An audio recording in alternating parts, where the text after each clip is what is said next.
Video अगर आपने नहीं देखा है तो आप आई बटन पे जाकर देख सकते हैं या मेरी प्लेलिस्ट में जाकर भी देख सकते हैं।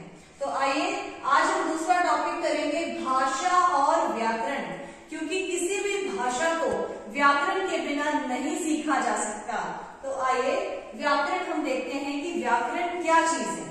तो व्याकरण एक ऐसा शास्त्र है या हम कह सकते हैं एक ऐसी पुस्तक है जिसमें हम भाषा से रिलेटेड जो भी चीजें हैं यानी कि उनके जितने भी नियम हैं, उपनियम हैं, उनका हम संकलन करते हैं या किसी भी भाषा के शुद्ध रूप का ज्ञान हम व्याकरण से ही प्राप्त कर सकते हैं। तो देखिए मैंने यहाँ लिखा भी है, यह एक ऐसा शास्त्र है जिसके माध्यम से किसी भाषा के मानक, अब मानक का मतलब होता है जो हर जगह पे मान्य हो, मानक यानी जिसको हर जगह सर्वविदित मान्य हो, ऐसा होता है मानक। जैसे कि आपने देखा होगा कि हिंदी भाषा के लिए भी जो हम व्याकरण की पुस्तक इस्तेमाल करते हैं उसका नाम मानक हिंदी व्याकरण होता है। ठीक है, तो मानक व शुद्ध रूप का ज्ञान प्राप्त किया जा सके, जिससे हम भाषा का शुद्ध रूप मतलब क्या सही है क्या गलत है ऐसी चीज हमें कौन बताएगा? व्याकरण। नहीं तो भाषा तो हम अधिग्रहण करते हैं, यानी हम आसपास से भी सीख जाते हैं। एक छोटा सा बच्चा अपनी माँ से, अपने परिवेश से बोलना सीख जाता है, शब्दों को बोलता है, फिर वाक्य भी बनाने लगता है, लेकिन वो वाक्य सही है या गलत है, उसका उच्चारण, उसको लिखना, लिखने में भी आप सभी गलतियां करते हैं, बच्चे भी गलतियां करते हैं, तो उसके शुद्ध रूप का ज्ञान हम किससे प्राप्त करेंगे? व्याकरण से। जब हम व्याकरण पढ़ेंगे तब हमें समझ में आएगा कि कहाँ हम क्या लगाते हैं, क्या अनुस्वार है, क्या अनुनासिक है, बिंदी, ये जो बिंदी आप लगाते हैं कहीं पे भी, वो आप गलत जगह पे लगा देंगे तो उसका मतलब बिल्कुल गलत हो जाता है। या जैसे मैं देखती हूँ अक्सर कुछ लोगों को मैं और मैं में फर्क नहीं पता रहता, तो कहीं पे भी मैं लिख देते हैं, कहीं पे भी मैं लिख देते हैं। तो ये सब चीजें हमें व्याकरण से ही पता चलती हैं। मैं मतलब ये वाला जो मैं है, जैसे मैं कक्षा में पढ़ा रही हूँ यानी इन द रूम, और मैं मतलब आई, मतलब मैं कौन हूँ, ये वाला मैं। ठीक है, तो ये सारी चीजें हम व्याकरण से ही सीखते हैं। तो भाषा संबंधी नियमों से संबंधित जो पुस्तक होती है उसको हम व्याकरण कहते हैं। नियमों से, हमेशा आप नियम शब्द देखेंगे, रूल्स, जो हमारे रूल्स हैं वो हमें मिलते हैं व्याकरण में। संकलन यानी इस किताब में वो एक जगह पर इकट्ठे रहते हैं, उसको बोलते हैं संकलन। वस्तुतः व्याकरण भाषा का शासक न होकर अनुशासक है। इसका मतलब क्या हुआ कि भाषा का शासक नहीं है, ये अनुशासक है, यानी भाषा को डिसिप्लिन में ये रखता है, मतलब नियमों से बांध देता है।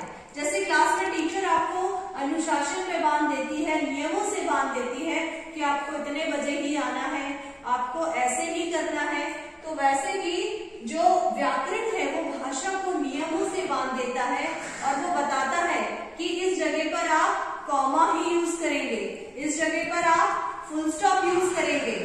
तो ये सारी चीजें जो हमें है व्याकरण ही बताता है। ठीक है, जैसे कि विश्व प्रसिद्ध महान वैयाकरण, ये वैयाकरण है बेटा, ये व्याकरण नहीं है। वैयाकरण का मतलब है जिन्हें व्याकरण का बहुत ज्यादा ज्ञान हो, उसके स्पेशलाइज्ड, यानी अगर हम कहें विशेषज्ञ, जिन्हें व्याकरण का पूरा ज्ञान है, ऐसे लोगों को हम कहते हैं वैयाकरण।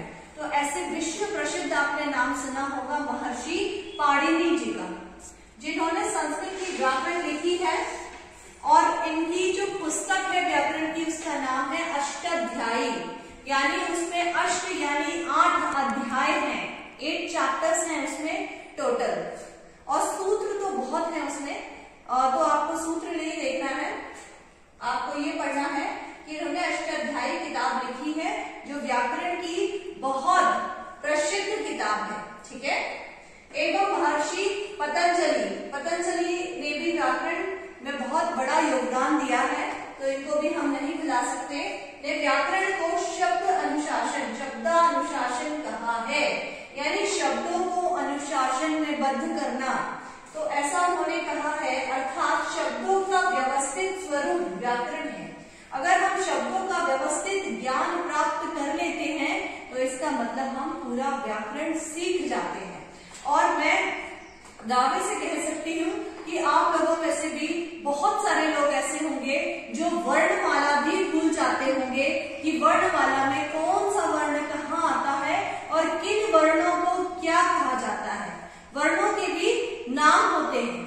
अब इसके बाद जो मैं आपको टॉपिक लूंगी वो वर्ण विचार भी पढ़ाऊंगी।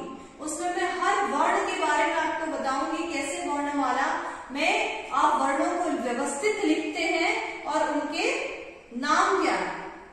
तो आइए हम व्याकरण का महत्व देखते हैं कि आखिर व्याकरण से हम क्या क्या सीख सकते हैं, व्याकरण पढ़ना क्यों जरूरी है।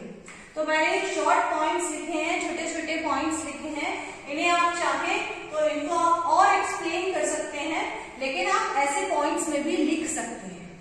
तो फर्स्ट पॉइंट है भाषा को सरलता से सीखने हेतु, यानी हम किसी भाषा को अगर सीखना चाहते हैं तो व्यावहारिक रूप में तो हम वैसे ही सीख जाते हैं, लेकिन उसका सही ज्ञान अगर हमें प्राप्त करना है तो हम सरलता से कैसे सीख सकते हैं, व्याकरण की सहायता से। शुद्ध लेखन व शुद्ध वाचन, यानी लेखन में कोई भी वर्तनी की अशुद्धता ना हो और बोलने में भी हम अशुद्ध ना बोले। जैसे कुछ लोगों का इंग्लिश में अगर हम बात करें तो प्रोनाउंसिएशन में बहुत लोगों को प्रॉब्लम होती है और हिंदी में भी आपका उच्चारण कई बार गलत होता है। तो ये सारी चीजों में योग्यता प्राप्त करने में, यानी निपुण होने के लिए आप व्याकरण की मदद ले सकते हैं। व्याकरण ही भाषा को वैज्ञानिक, अब देखिए अभी हम सेकेंड पॉइंट पढ़ते हैं। व्याकरण ही भाषा को वैज्ञानिक दृष्टिकोण से देखने में निपुणता प्रदान करता है, यानी व्याकरण पढ़ने के बाद में जो है हमें भाषा का वैज्ञानिक दृष्टिकोण भी समझ में आने लगता है। यानी हम अपनी तर्क क्षमता को भी इससे विकसित करते हैं और बहुत सारे नियमों को समझ पाते हैं। साहित्यिक भाषाएं, साहित्यिक भाषाएं वे भाषाएं होती हैं जिनमें साहित्य लिखे जाते हैं। तो अगर आप भी साहित्य लिखना चाहते हैं या पढ़ना चाहते हैं तो आपको साहित्यिक भाषाओं का ज्ञान प्राप्त करना होगा और उसके लिए भी व्याकरण पढ़ना बहुत जरूरी है, क्योंकि व्याकरण से ही हम साहित्यिक भाषाओं का ज्ञान प्राप्त कर सकते हैं। तो आप लोग भी ऐसे ही साहित्य पढ़ें और व्याकरण का ज्ञान जरूर प्राप्त करें। तो आज हमने सीखा कि भाषा और व्याकरण में क्या संबंध है और व्याकरण का क्या महत्व है। अब हम अगला टॉपिक लेंगे वर्ण विचार, क्योंकि वर्ण में भी हमें वर्णमाला में हम सब कुछ देखेंगे कि कहाँ कौन सा वर्ण का क्या स्थान होता है और किन वर्णों को हम क्या कहते हैं, उनके नाम भी हम देखेंगे। तो तब तक आप लोग भी व्याकरण का ज्ञान प्राप्त करते रहें और keep watching and subscribe my channel.